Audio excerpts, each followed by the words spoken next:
Elehiya para sa aking ina. Simula nung nagmulat dito sa mundo, alam ko ako'y iyong binuo.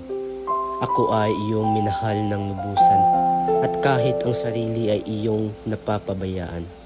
Inay nagagawin ang lahat-lahat upang ang pangangailangan maging sapat. Ako ay naging bulag at hindi nakontento sa mga binibigay mong sustento. At kahit ako ay pasaway, hindi mo ako inaaway.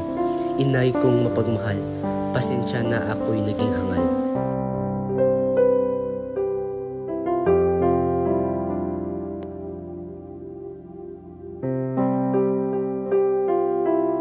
Ako ay umalis ng walang paalam at ika'y umiyak sa aking paglisan.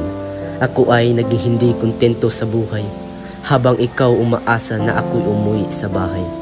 Kinalimutan kita at ako'y nagpakasaya, at ika'y nagdarasal na ako'y maging masaya. Dahil sa aking desisyon, nagiging duwag sa aking posisyon. Ako'y nalulong sa masamang bisyo.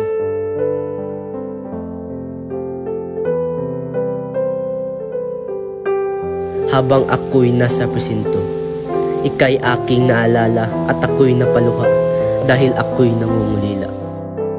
Ako'y nagsisi, mahal kong inay.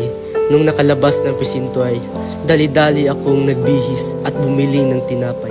Napag-isipan na umuwi sa bahay. Ito na nga ang pinakamasakit, at ako'y nagpaluhod dahil sa sakit. Ang aking ina ay pumanaw na, hindi alam ang gagawin. Nay kong pina, napaluha at napasigaw sa sakit. Umiiyak habang bitbit ang bulaklak na iyong gusto. Dahil dyan ako'y napaluha ng gusto. Mga alaala na iniwan, kaya ako iyong kaawaan. Pangakong magbabago para sa iyo, gagawin lahat ng ito. Mahal kong ina, ako'y iyong patawarin sa mga nangyari na ako'y salarin. Paalam, Inay Pina, at salamat sa lahat ng iyong sakripisyo para sa akin. Hanggang dito na lang. Nagmamahal ang iyong anak, Aljamar.